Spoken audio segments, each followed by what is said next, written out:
And I'll tell you a story. You are familiar with that story.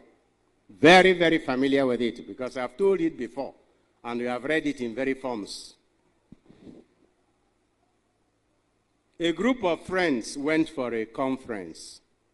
Whoever had your meeting, nobody go. And after the meeting, they were rushing to catch their train.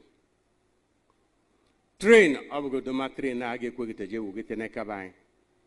Obugodorundu pu kwanchako kwanchum obuganyom.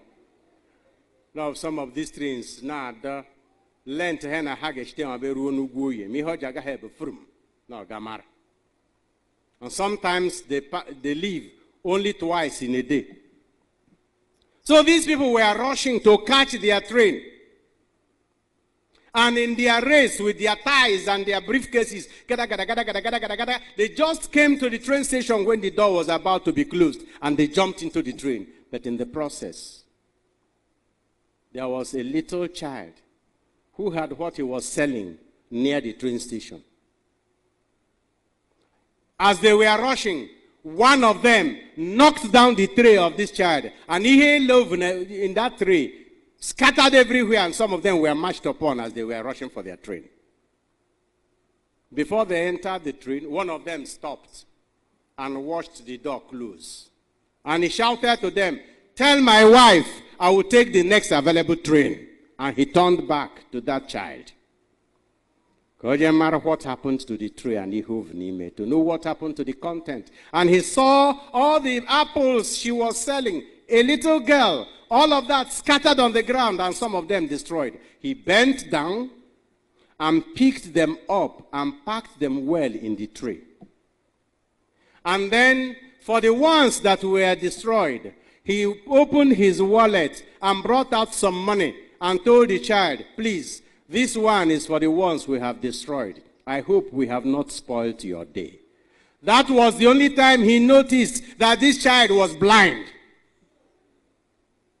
And because she was blind, she didn't see them coming, or she would have run away from them. As the girl accepted the gift, and the man turned to go. The child said, "Excuse me, sir. Are you Jesus?"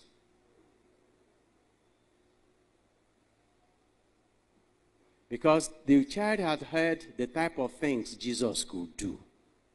And as far as she was concerned, it was Jesus who visited her that day. Well, you'll be a lucky Catholic today if you do something in your life today or in future that will make somebody say, "Jesus has visited me today." And if a person would say, "Are you Jesus?" Well, Jesus is in you.